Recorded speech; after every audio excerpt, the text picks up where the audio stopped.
seeing the life of a pastor from the inside, like it was very lonely. Like I don't remember my dad having friends. Like I think I was probably 21 before I heard my dad say, "Oh, this is my friend."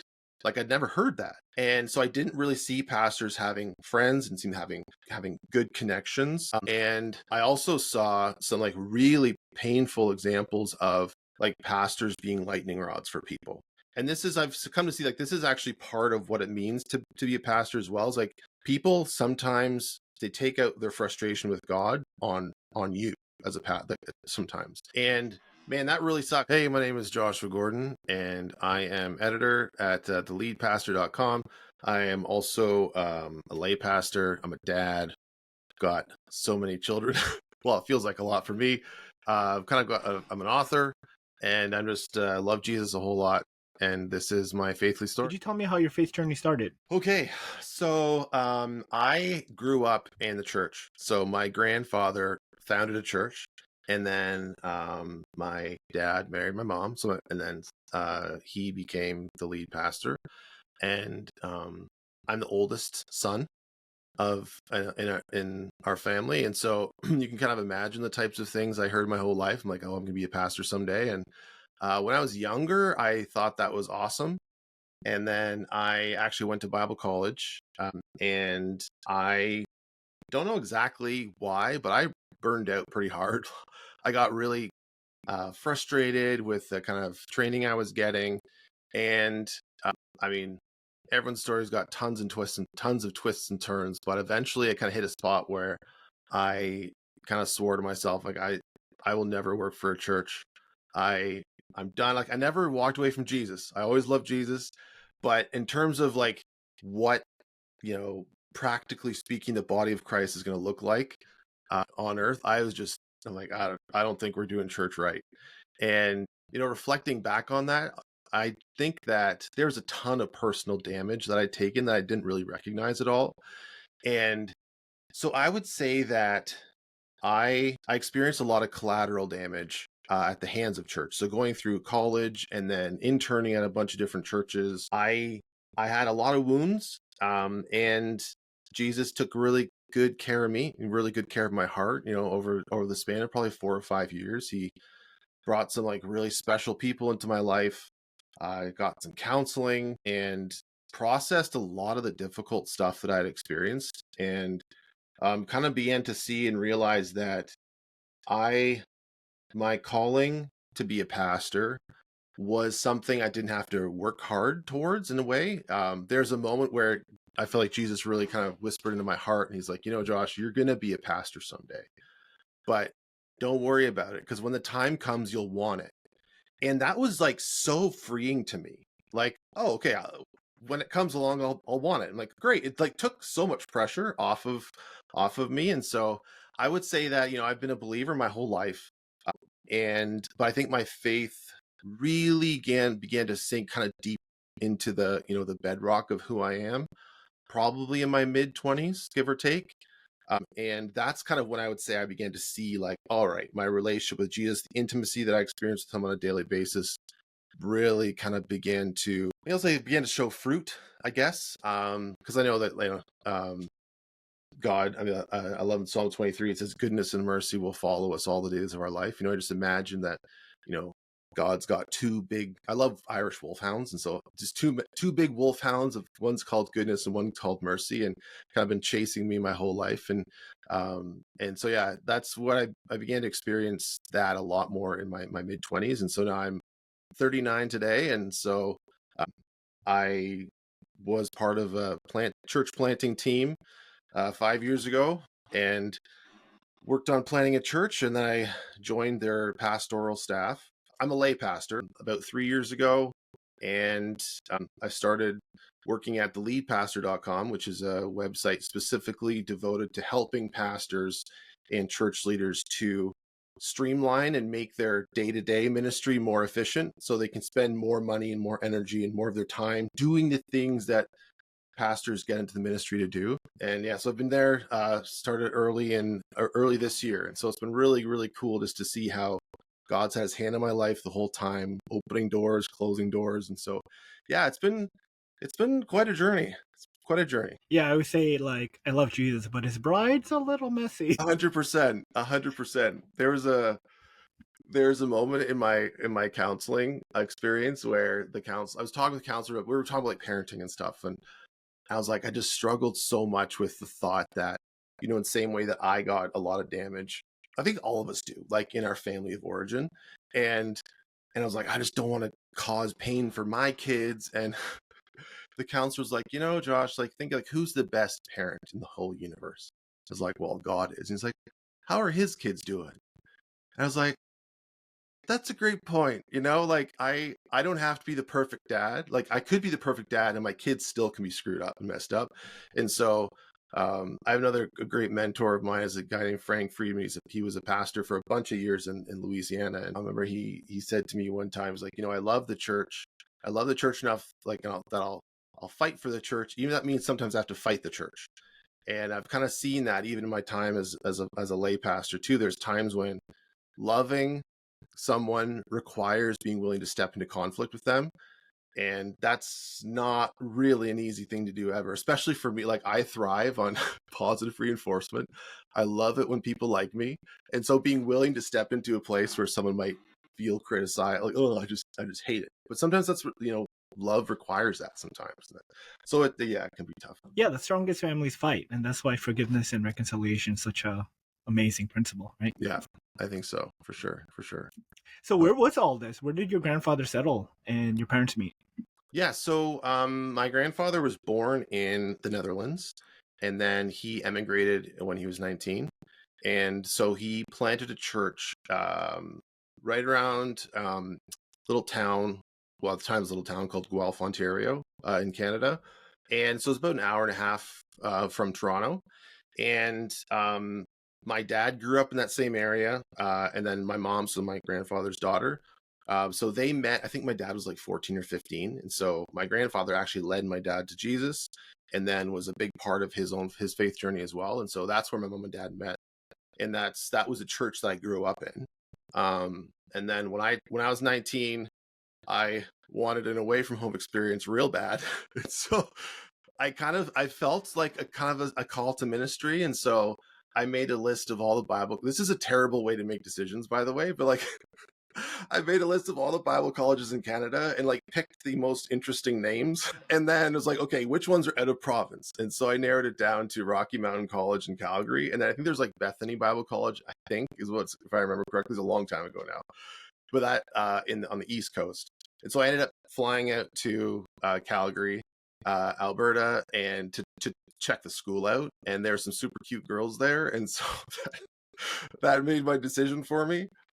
And again, it's like not like the holiest or most spiritual way of making decisions, but at the same time, like God worked in my life, you worked in my heart. It was a great school that I really enjoyed my time at Rocky, and ironically, I did meet my wife there, and so my parents were delighted when they found out she's actually from Ontario, where I'm from as well, and so.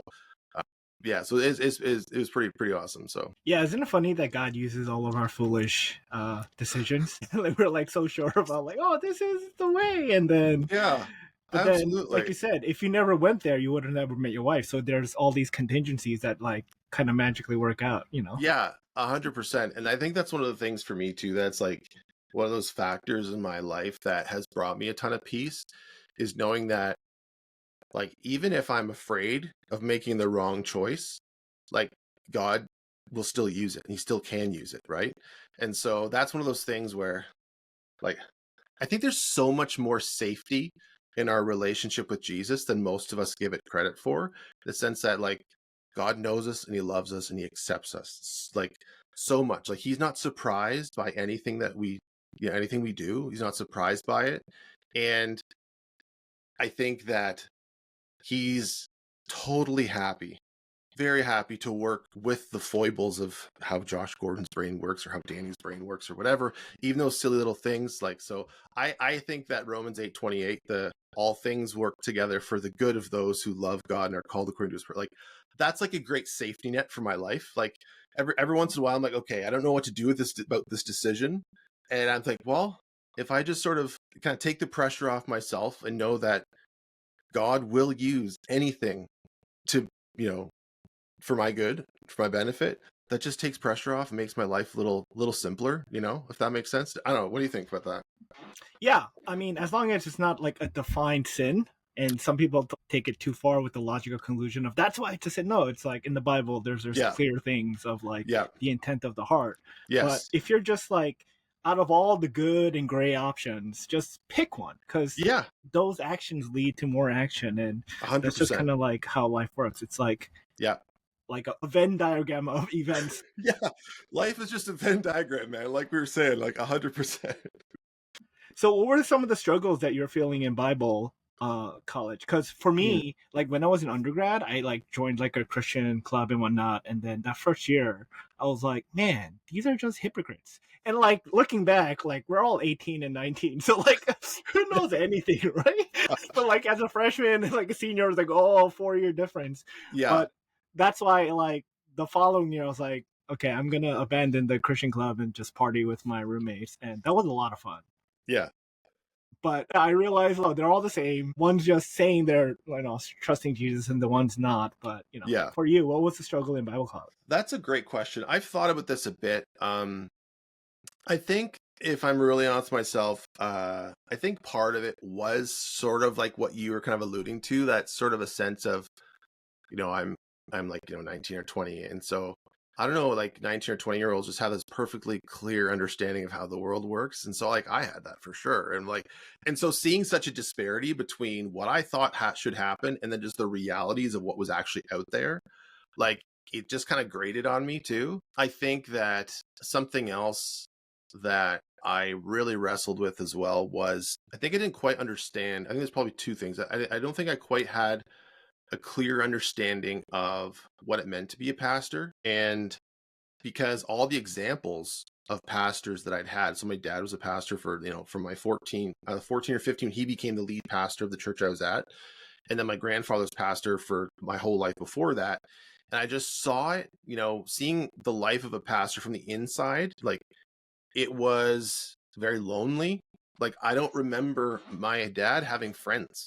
Like I think I was probably 21 before I heard my dad say, "Oh, this is my friend." Like I'd never heard that. And so I didn't really see pastors having friends and seem having good connections. And I also saw some like really painful examples of like pastors being lightning rods for people. And this is I've come to see like this is actually part of what it means to be a pastor as well. Is like people sometimes they take out their frustration with God on you as a sometimes.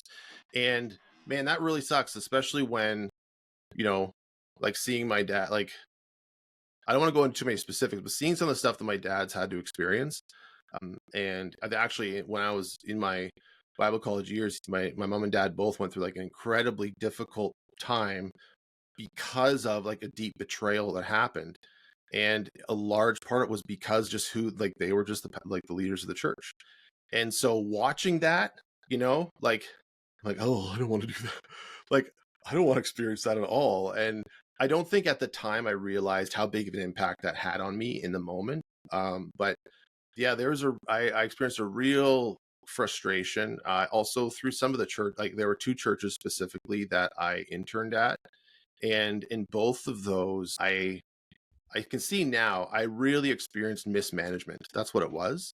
And just in terms of like just a lack of understanding of what I needed, like as an intern, I felt like I kind of been given a task and kind of put in the corner, and I didn't feel like I had support. And you know, some of that's probably due to my own, um, you know, lack of ability to communicate my needs, my own lack of understanding of my needs, and that type of thing. But I think that I was kind of immersed into the I think mismanagement keeps coming back to my mind. Is like I think I was mismanaged.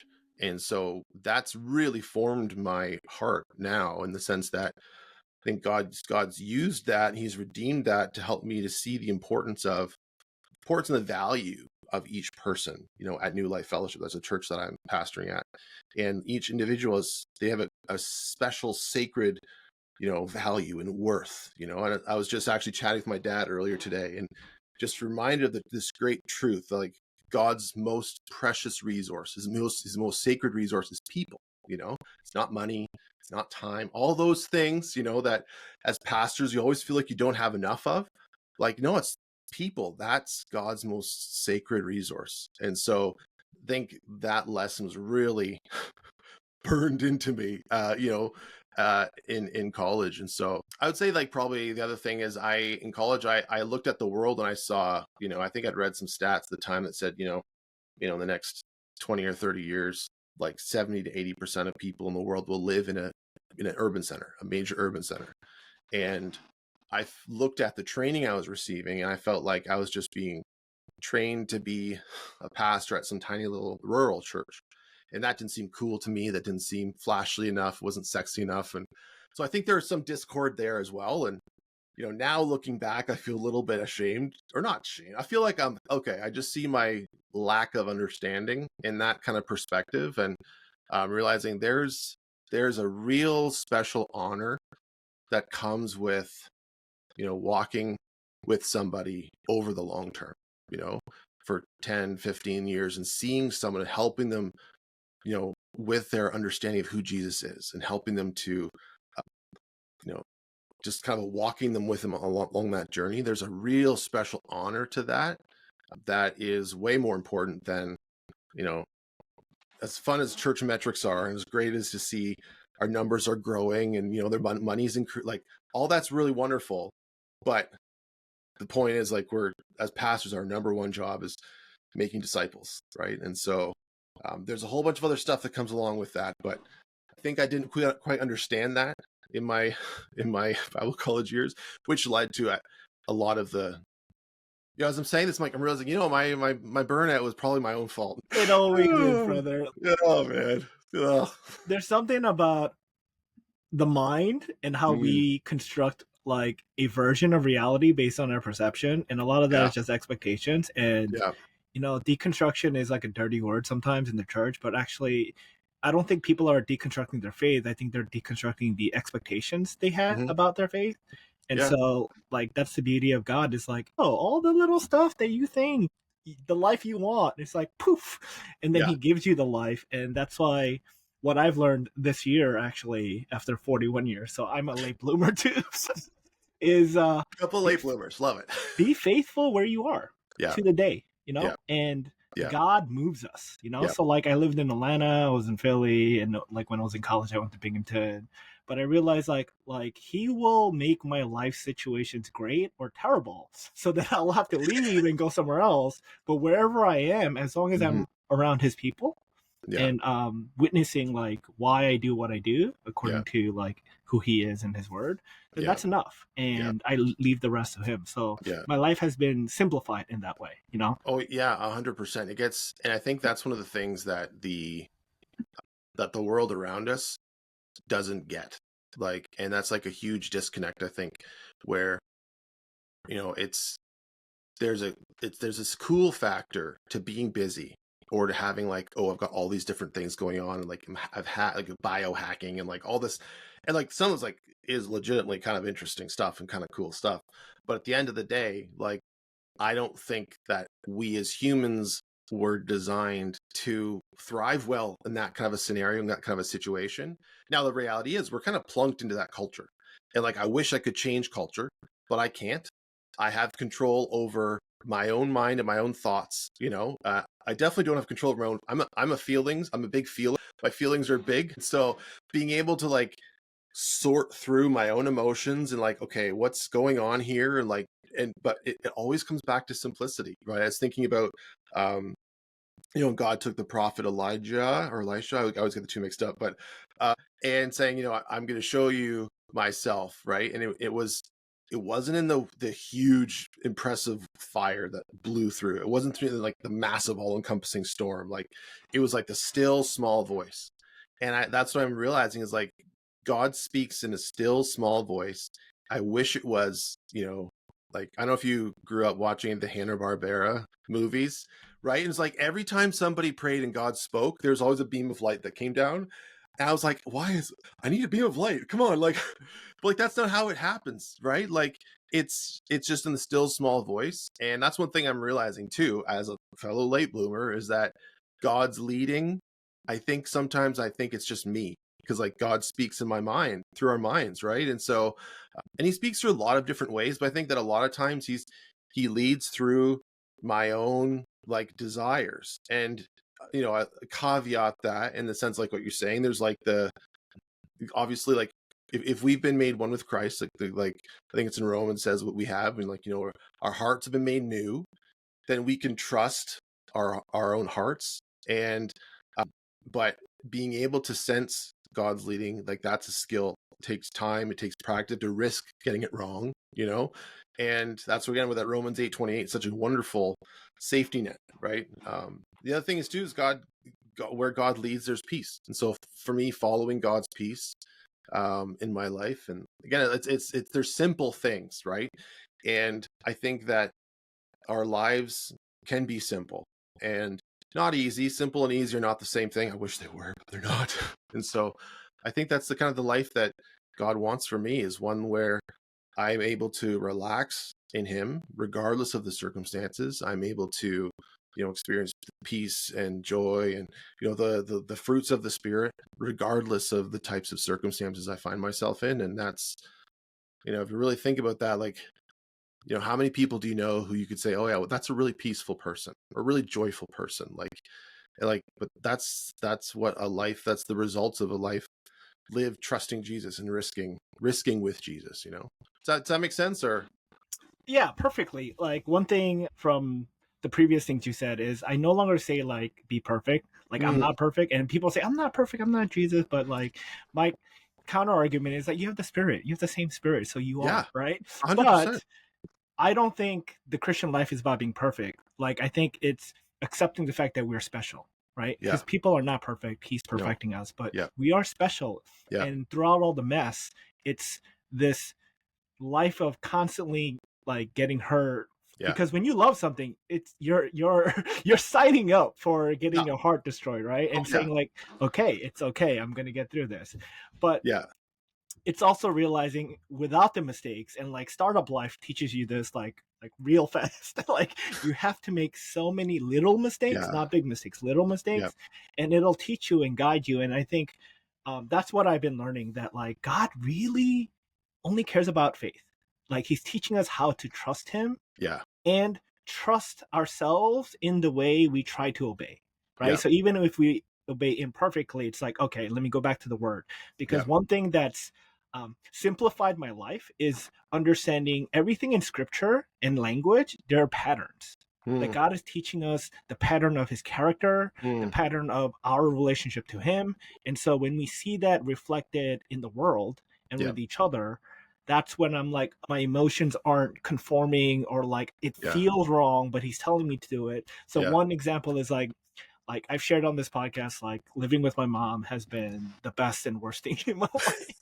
Like, she was an amazing mom, right? Yeah. And I got older, and she keeps treating me like I'm 12, and like that doesn't work for me anymore.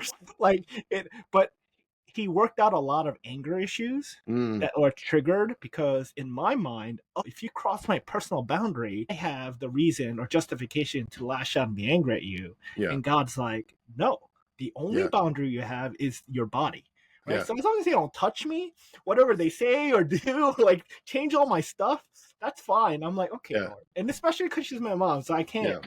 Like, you talked about, feeling ashamed. Like, I feel ashamed about that, and I got over that shame. Like, thank you for the cross.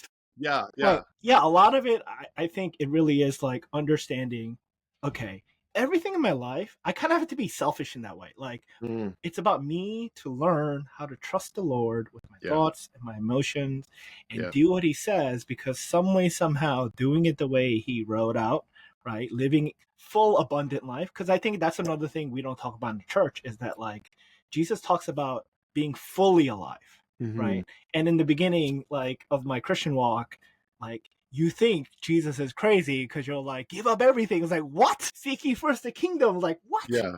And I realized, once you understand everything Jesus is talking about, and how everything is just relational, and like all the success and all the wealth and all the kingdom is built by people. Yeah. and people love you and trust you, they'll do anything you want. Yeah. In an evil way, it can be manipulative, but in a loving way, it's like, oh, let's do this together, kind of Yeah. unity. Yeah. It makes so much sense of like, Yeah. oh, okay. Like everything I want to accomplish, it involves people, and Yeah. with people it takes trust and yada yada Yeah. yada. So yeah, Yeah, I think you're really onto something there. And I mean, I think it goes back to something you said so well, which is like the Christian life isn't about perfection, right? It's about trust. And it's interesting because if you look at the Old Testament, like the old agreement, the old covenant that God made with humanity is like, hey, here are the conditions in which you and I can be okay with each other. And it was all about obedience, like first and foremost, performance, your behavior, and then you have the system of sacrifice, which kind of covers up your screw ups, right? And then what the awesome thing about Jesus, he's like, no, no, no, I'm going to take care of that. So that way, when you are in Christ, you've accepted the gift of salvation. Like, not only are you like freed from sin, past and future sin, but you also are made new, right? And so that means that the connection between me and Jesus is like solidified.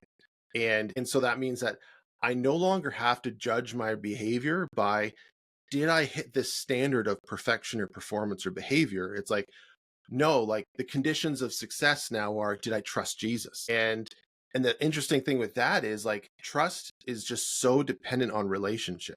Like it's interesting, like, you and I, we've known each other now for like, I don't know, 30 minutes or so, give or take, right? And so trusting you is like, okay, he says he's going to email me, so is he going to email me, right?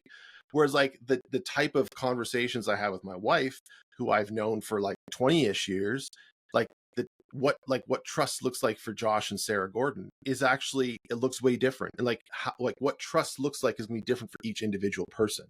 And so the relationship of trust that I have with Jesus and that you have with Jesus is going to look a little bit different for each person. And so one of the things I believe and I've come to observe in myself is that I think that as humans, all of us we kind of like a similar operating system, similar drives that kind of like within us, like big, I kind of think it was like, okay, big questions that we look for answers to, like, am I valuable?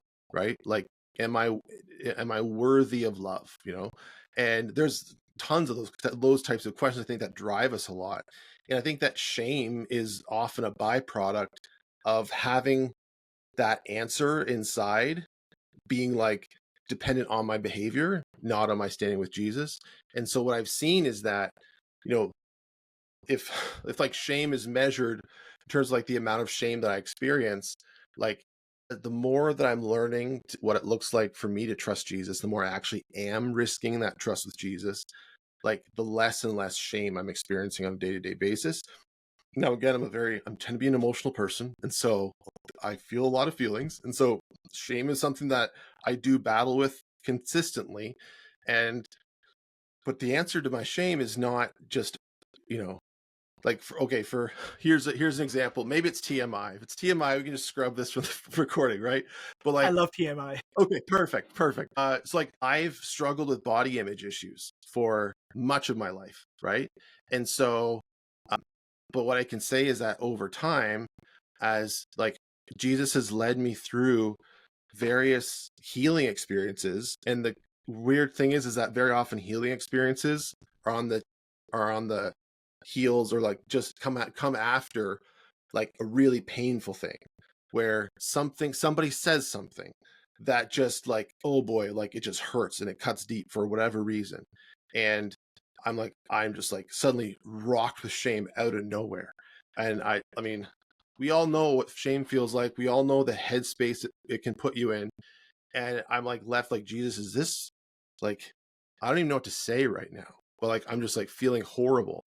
And often like what he prompts me to do, what he invites me to do is like, okay, face the actual pain. Like, what's the actual shame I'm feeling with, like, okay, like I'm gonna be rejected.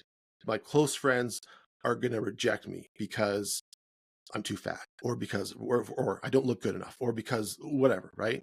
And like it's one thing to say that out loud, but like it's another thing to like actually feel like you might believe that. And then so facing that pain and facing the source of that shame, and then allowing Jesus to come in and meet that lie with truth, like that is the thing that begins to actually knit that wound back together. And so that's the thing, like the other thing is like the word trust. Like it's almost a Christian buzzword, almost like for me, the word gamble or the word risk is like sort of what trust means to me, where it's like Jesus is saying, hey, like this is what's true about you actually, right? Like kind of on the body image thing, like I will like spend a lot of time like making sure that my clothes match and that I look cool or whatever cool means in my mind anyway. But like, but Jesus, like trusting Jesus for me means, what if people don't like what you look like? Like, are you okay with yourself then? Right. And then choosing to go out into the world, even if I don't feel like I look great. Like it's almost like gambling on the fact that Jesus will be enough for me in the moment. And where it's like, I don't know for sure, right? It's like, is he gonna be there? Is it gonna be like, and like, yeah, anyway. So that's a whole I mean, I could talk for a long time about my struggles in that area, but that's one of those things, man, where like the Christian life is so much easier, I think, than a lot of people experience. At the same time, it's so much harder because we love to be in control of ourselves, and then to just kind of bring that in submission and alignment with who Jesus says we are. Man, that can be really hard sometimes. Yeah, it's simple but hard, right? Not easy, 100%. right? Absolutely. Did you watch Inside Out 2? You know, I haven't yet. I haven't. You should, because Okay. someone needs to do, or like a seminary needs to do, like an entire theology of it, because at the core, it's about the self belief of the identity that she built Yeah. up and how Yeah. that gets reconstructed, Yeah. right? And I was Yeah. like, that movie convinced me I don't need to do a book, I don't need to do podcast, I don't need to do Yeah. anything. Yeah. If you're just paying attention to the climate of the human condition, Yeah. and like God is saying, like, guys, hey, everything you believe about yourself is here. Yeah. And let me tell you something. Yeah. Everything we see, like I joke all the time, like we're in the Matrix, because like everything we see is man-made. If Yeah. you really think about it, we're constantly surrounded by the things like Mhm. we created and we constructed to keep us safe and yada yada yada. Like that's what civilization is, right? But I think it like desensitizes us from like nature and like what God is doing in the Yeah. universe, right? And so like whenever you see those like videos on Instagram where they zoom out to the universe Yeah. and then zoom into the quantum level, you feel insignificant. And I feel like we've lost this sense of like, I need to reconstruct a reality that like who God is and what he's doing. Yeah. And then see, okay, what everyone else is doing. So long story short, I think everyone, whoever's watching this podcast, watch Inside Out 2, right? And I think it'll make so much more sense to at the core what Jesus is saying. It's a belief. Yeah. We are believing creatures, and we need someone to say, this is the belief you need in reality so that you are sure of yourself and honest with yourself and comfortable with yourself. 100%. I think that what Christianity is all about is the recognition that, you know, you can build your self-concept around whatever you want. And ultimately, the only thing that won't fail you is Jesus at the end of the day, right? And you think about there, I mean, that's all through the New Testament, all through it. You know, I think about the house in the rock versus the house in the sand. You know, you might find sand that's a little more sturdy than other sand, you know, but at the end of the day, like Jesus is the only one that won't ever let you down. And that doesn't mean you won't think he might let you down. Because sometimes I think one of the hardest things for me has been admitting myself where God didn't meet my expectations of how he should act. I think that's what you get comes down to, the idea of like the zooming out and the zooming in and feeling insignificant. And like, it's like reminds me, like I have this, so like one of my favorite animals is the humpback whale. And it's just like, I can't really describe really why I just love the humpback whale. I just do, like, but, and like on my bucket list is to swim with the whale someday. Like I really want to do that. And I think one of the reasons though is just like the huge, like the enormous power that those creatures have, and just like the amount of speed that you have to move through the ocean and then to come up out of, like, to breach and then just slam down in the water, like those really power, like there's so much power that you have to have. And I think one of the things I love about it is like it dwarfs me. And I think that's what, if I was to point out, I think a weakness of in the current Christian climate is that it's so much focused on what Jesus can do for me on a personal level. And it's beautiful, it's wonderful, it's special, it's sacred. But the thing that we forget is like God's power and his majesty. And it's so huge. And I think that's the thing is like part of us as humans, we need to be dwarfed. We need to be reminded of like the real scale of things, right? Like I was thinking about, I just read this really recently. Like, if you slam your thumb with your hammer, your whole world becomes your thumb, like in that moment, right? And so much of us live with so much pain. And so our whole world becomes the pain we experience. And Jesus wants to come and heal that. And it's like what you said, like life is about like finding everything I need in Christ. But then that's not even the end of it. The next step is like, so that way I can love others and I can actually partake with Jesus in the healing and loving of people around me and becoming like, and finding a beautiful fulfillment in being a thread in the tapestry, right? It's like the reality is like God loves me. So it's all about me in a way for the purpose of becoming all about everyone else, right? And I think that we have to follow that progression though, because if you don't really understand deeply on a cellular level how loved you are by Jesus, and you try to skip over that and just try to make it all about loving other people, then you're operating out of a deficit. Like you're operating out of a place, it's like trying to start a car using a AA battery. It's like, no, like you've got to make sure you've got a healthy battery.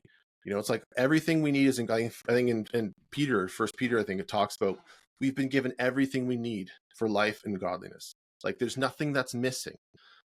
But we have to kind of understand how like Jesus heals us at a heart level and fills us, and like we're filled with his love. That way it can overflow to other people. We're not supposed to try and manufacture it, right? And so anyway, I feel like we could talk forever about that, but I have a spicy take about pain now. okay, bring it on. Let's do this. I think pain is contextual. I think for me, I've learned, yeah, pain and suffering sucked, but now I no longer avoid the pain. It's not like I go looking for pain either, so don't get me wrong. But That's good. I embrace it because I no longer, or I'm trying no longer to react in a negative sense and then just Yeah. let it happen. And the thing for me is that when I feel pain or like when I feel like someone is like hurting me, like my default is to cry. I realize crying is actually the superpower because after you cry, you get cathartic because I can quickly come out of that crier and then like it's like tears of joy of like, oh, I get to taste some of Christ's suffering. I know it's like this reverse psychology, but I realize pain needs a context. Yeah. And too often we put it in a negative context. But when you put it in a really positive context of like, oh, I no longer am afraid of pain, and when it comes, it quickly reminds me of the shared pain and suffering of Christ, and it makes me closer to him. Yeah. And like this is a joke I tell my friends, like, oh, I'm gonna be in heaven, and ask him, oh, what did you do about this and like that, or like if I got lashes, like, oh, remember when they hit you here? Like you get to talk about like your shared experience. Yeah. And I was like, oh, okay, it's not too bad. No. Yeah, honestly, there's two things that come to my mind right away. So the first one is that there's only one person that has the actual right to invite me to redeem the pain. Only one person, that's Jesus, because he has experienced the full breadth of humanity. Like for me as a pastor, I have a bit of a background in counseling as well. And so I do a good amount of like counseling work, walking with people through their pain. And I've experienced my own pain, right? But I've experienced it just like this tiny narrow slice of the whole pain horizon. I've got this understand one slice. And it might be overlapping with yours or someone else's, but it's still my own. But Jesus is the only one who truly understands like the breadth of human pain and suffering. And so he's the only one who has the right to say, will you face the pain with me? Right? He's the only one who does. So to me, that's a really powerful thing. So that's the first thing. The other kind of thing, going back to what you're saying, like I think there's this kind of dark underbelly, like heresy thing of like Christianity, like Christians shouldn't suffer, or suffering isn't from God. And I would say that there's definitely an asterisk on that. I wouldn't want to claim myself to understand human suffering, because that's I don't know if any person really can. But what I do believe is that there is an honor and a nobility to suffering well. And I think what you're saying about like suffering well was like understanding, okay, what I'm going through, it's part of the human condition, and it's okay to cry. It's okay to have that pain. It's okay to live in that pain. And it's hard. It's horrible. But understand that like Jesus is with me, and I think there's a special experience with Christ that you can't get any other way, right? Like I think it's in Isaiah, God talks about how he's like he hides treasures for us in the darkness. You know, he hides his treasures in the darkness. And I think like there's some things, like some realities, spiritual realities, that we can't really get any other way except through suffering well. And I would make that distinction because I think there's a ton of people that don't suffer well, and they become bitter and they become resentful and all of those things. But I think for those who suffer well, there's like a softness to them, you know, that you experience. And like the side of that is like Hebrews 11, right? Like people call it like the Hall of Faith, like the Hall of Fame or whatever. And it's wonderful to read if you stop like halfway through. Like I think it's like verse 34 or 35, somewhere in there. Stop halfway through, because it gets really bad after that, where it's like, you know, it talks about, you know, Moses and Abraham, Samson, like all these people who like by faith did this and that and the other thing. And then it keeps going on, and it talks about there were those who like wandered the earth without a home, like living in the wilderness. You know, there were some who were eaten and killed by wild animals. There's some who were sawn in half, like, and like those who did not see the fulfillment of the promise in this life. And it says those of whom this earth is not worthy. And I think about that, and I kind of started feeling emotional, because I think there's such a beautiful truth that our God is the one who redeems, but we also don't always have a guarantee that we're going to see that redemption in this life. But it will be made right. It might be made right when we step into eternity. But man, that's where like I feel so out of my depth sometimes, you know, like meeting with people and talking them through what they're going through, and like working to understand and praying for them. It's like, God, I don't know, like I can't imagine, you know, like, and like I've been through some hard things, and my family's been through some hard things, and like I just, yeah, like, yeah, someone really really close to me was abused as a child, like sexually abused, and my own struggles to like make sense of that. And like is this like my God will allow that, like, and I mean, I think one of the most uncomfortable verses in the Bible for me is in Exodus, talking when Moses is talking to God. You know, God shows him the burning bush, and then God says to Moses, he says like, or Moses is saying, oh, I'm not like, I'm not good at speaking, like don't send me, like I kind of stutter or whatever. And then God says to Moses like, am I not the one who makes the lame lame, like, and the dumb dumb? Like I remember reading that, and I was like, God is like taking responsibility for that, for like birth defects, and like that's really uncomfortable to me. And I think that's kind of like ties in a little bit to the idea of like God is so much bigger and more powerful. He sees the big picture in a way that I just can't, right? And his plan for somebody else is different than his plan for me. And it's some of the hardest questions are like, God, how can you be okay with what's happening there? And I don't know, like the things that God's whispered to me are like, it's like, I know the pain they're experiencing.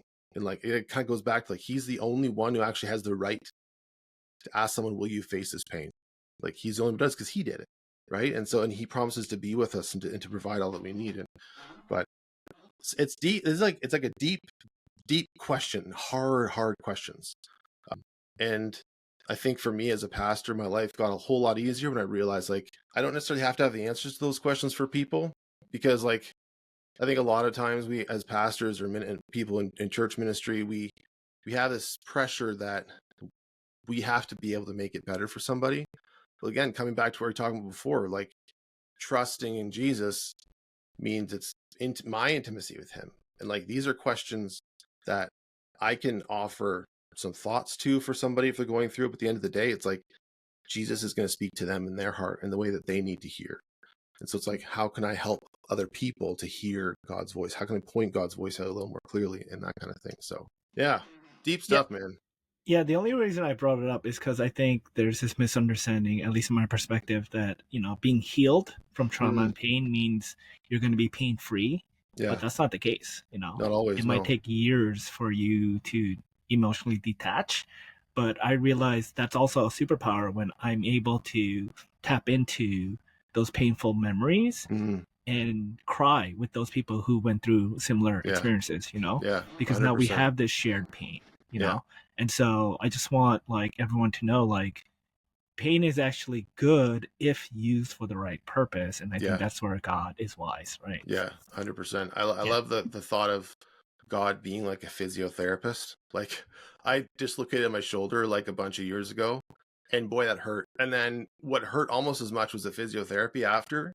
And it was like, for people who've gone through physio, if you had a surgery or something like that, like you don't want to move your arm the way the physiotherapist is telling you to move your arm. Like it hurts. But like we also like in the recovery process, like, if we've had our deep heart surgery as believers, and like discipleship is sort of like spiritual physio, where it's like, okay, sometimes God's going to lead you into things that really hurt and are really painful. But like when we choose to embrace that as much as we can, like honestly embrace it, then the pain is not a waste, right? And like I do think that that people do suffer needlessly sometimes because they're like, I know I for sure have, in a sense that like before my current job, like I had my own business for 13 years, and my clients were speakers. So COVID came and just kicked the crap out of my business, man. Like, and so I really struggled after things started opening up again. I kind of struggled to like rebuild back where it's from because my clients weren't spending like they used to. Like the world changed for me. And I really held on to my sense of identity of I'm a business owner, I'm an entrepreneur. Like, it's like, I'm not going to quit. Like, I'm not going to like any thought that I should maybe stop or reevaluate. Like I just rejected out of hand. And as a result of that, I went through probably a year and a half extra of significant financial pressure and financial stress and deep deep personal challenges and struggles. But again, like we were saying at the top of the interview, like God worked with me on that. He's like, you ran into that wall really hard a bunch of times. Like you didn't have to, but I'm going to use that.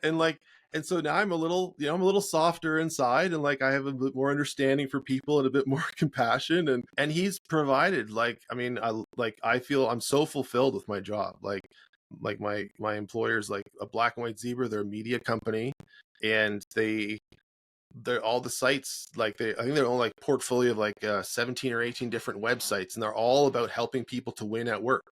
And so I was hired to be the editor of theleadpastor.com, and I didn't know that existed. Like my job before, I did like book editing and stuff like that, and like obviously I have a huge heart for the church and heart for pastoring, and like there's like again the overlapping Venn diagram. Like God promised to provide, and he did, and he made it way better than he had to. It didn't have and that's something I like go move through my day. I'm like, man, like God didn't have to give me a life that's so wonderful and fulfilling as it is, but he did, and so I just live in gratefulness, and especially looking at the decisions that I've made, I'm like, I don't feel like I deserve any of the things that I get to enjoy today.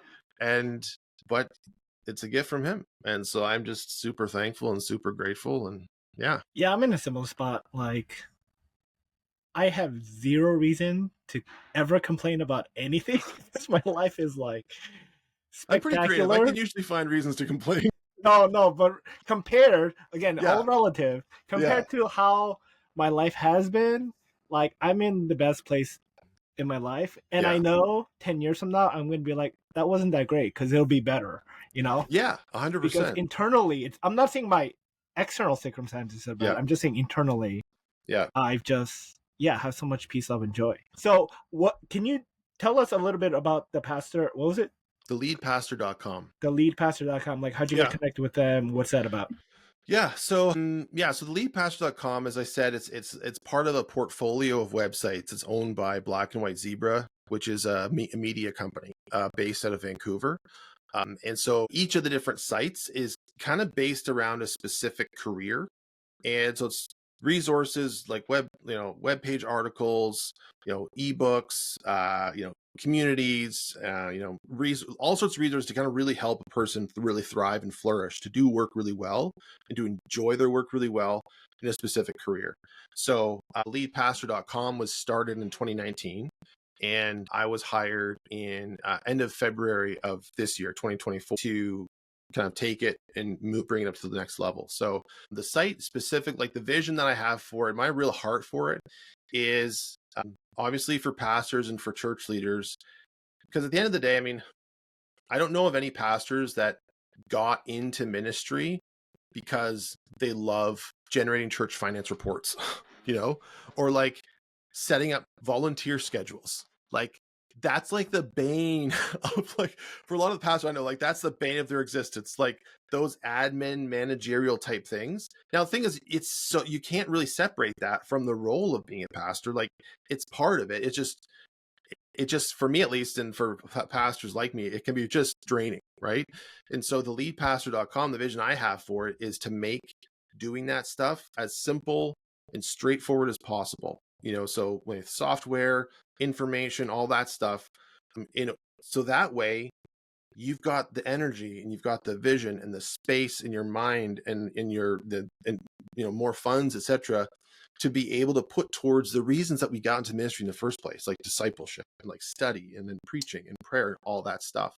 And so my goal is that everything on the leadpastor.com, every article that we post and publish is going to help pastors to do that well, to advance the kingdom. And so hard at work, like evaluating all the articles that are on the site and like, upgrading them and improving them, and work on developing the network of, pastors and contributors to the leadpastor.com, and like making, like, identifying, seasoned veteran pastors who've been through it, and kind of saying, hey, like, give me your wisdom, like give me your, like, help me to see how to do things better, and wanting to make sure that every article on the site is something that's going to be, interesting and, fun to read. I was gonna say I'm a fun person. I don't know if I feel like I'm fun. Maybe I'm not. I don't know. But like I kind of, have a certain sense of humor, and like I love writing, and so I wanted to make sure that personality kind of comes through on the site, so it's not super dry and super boring. Even though honestly, like articles about how to structure your church financial calendar, like that's not necessarily a super exciting content, but I want to make it as interesting and like engaging as I possibly can, right? To make it easier for pastors to do that well. And so, so that's kind of the guts of the leadpastor.com. And I feel honored and privileged that I get to do that. And I take it super seriously in the sense that, hey, like there's a lot of pastors and a lot of churches that can really use help, and so the fact that I get to do that and I get to be in a position to make that happen for pastors and churches all over the US and Canada, like to me, I'm humbled and I love it. It's a good, yeah. Does that make sense? Is that clear? Yeah. Don't worry about it. So 2 questions. What are you hoping for at Faithly? Okay, so at Faithly, one of the things I really like about Faithly is that it is a great way to see how many other people are out there where their faith is a big part of their career.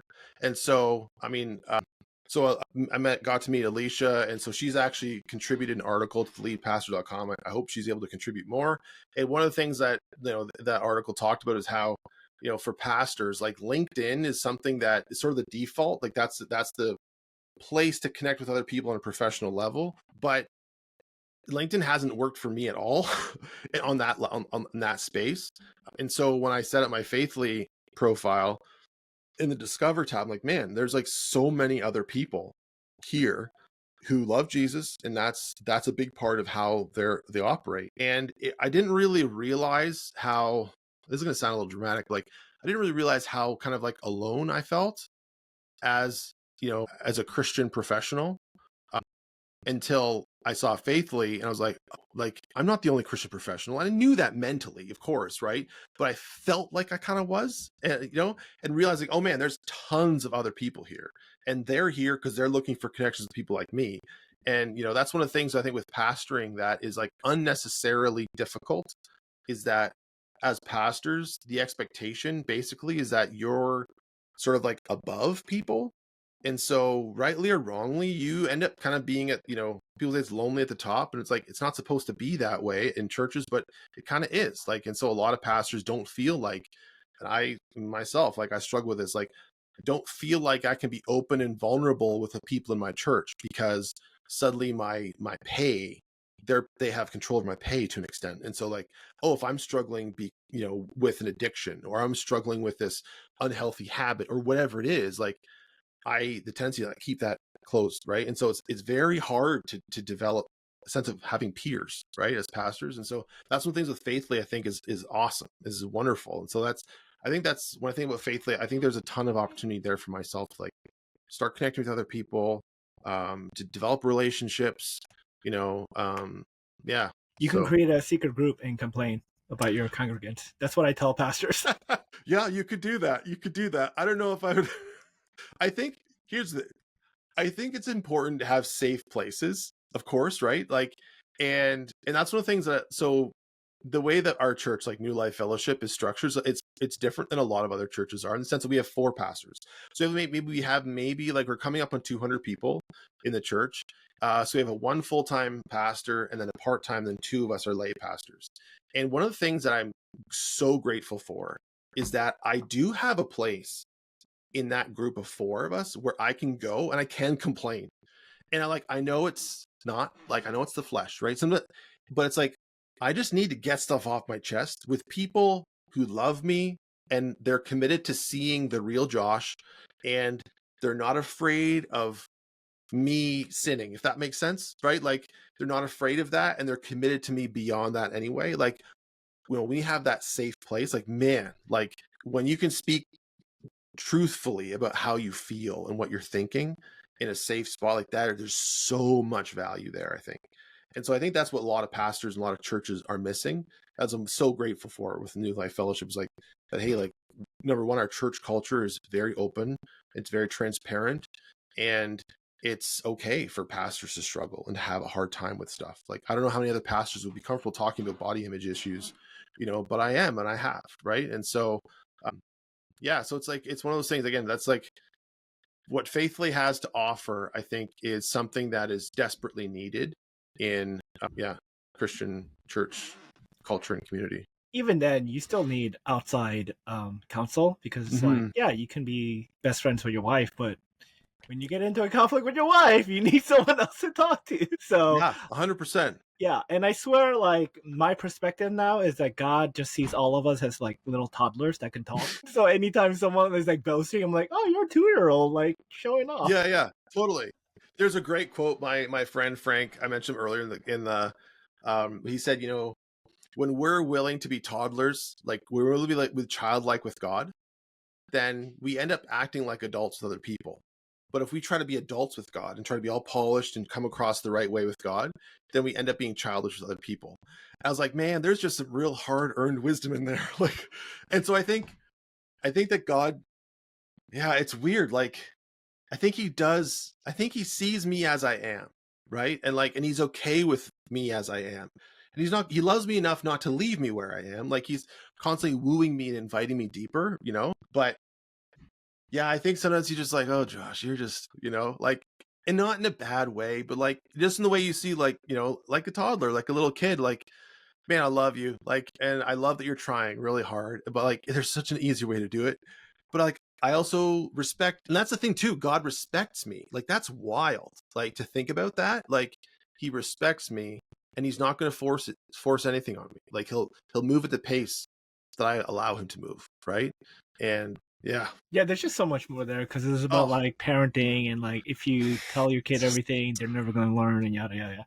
Yeah, so absolutely, man. I'm not going to go into that. I do want to tap into, what was I going to say? Oh, I completely forgot. That's right. One last thing is, like, how can we be praying for you? You know, it's interesting. It's an interesting experience to be working in an industry dominated by Google, in the sense that Google drops a new algorithm and everything changes. You know, like Google gives and Google can take away. And so I think for myself, like praying for me, I think that the leadpastor.com has so much potential to really make a tangible difference in the lives of just pastors, you know?